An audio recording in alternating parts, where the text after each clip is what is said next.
আসসালামু আলাইকুম সম্মানিত প্রিয় খামারি বন্ধুগণ, আমার রসুল ভাইয়ের গরুটা মানে খুব খাস করে ফেলতেছে। ওখানে 4 মাস আগে বীজ দিছিলাম, 4 থেকে 5 মাস আগে। তো ভাই কইতেছে যে ভাই গরুটা একটু চেক দেবে। তো আল্লাহর রহমত গরুটা চেক দিলাম।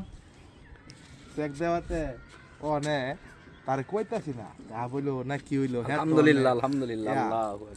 তো সব কিছুর পরে আল্লাহর রহমত গরুটা গা হয়ে গেছে, মাশাআল্লাহ। ঠিক আছে। তোমার রসুল ভাই দিয়ে খুশি হাসি তো একটা কও না আলহামদুলিল্লাহ কও। অনেক কি খাওয়াইবা তোমার গরু তো গা হয়ে আছে। মিষ্টি হ্যাঁ মিষ্টি খাওয়াইবো। আচ্ছা আমরা সাইজুম রে, হ্যাঁ মিষ্টি খাওয়াইবো। ইয়াতে কার হোটেলে খাওয়াইবা?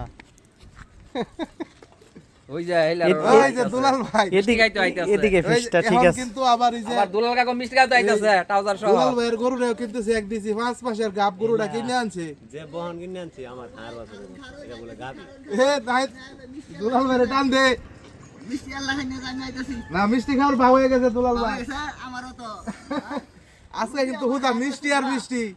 দুলাল ভাইয়ের একটা গরু কিনে আনছে 5 মাসের গাব, চেক দিলাম আল্লাহর রহমত ঠিক আছে, 5 মাসের গাব হই আছে। যদি হাত বছর বিয়া তা আমি ভাবলাম স্পেশাল একটা খাদ্য আছে আল্লাহ হ্যাঁ? ভরসা।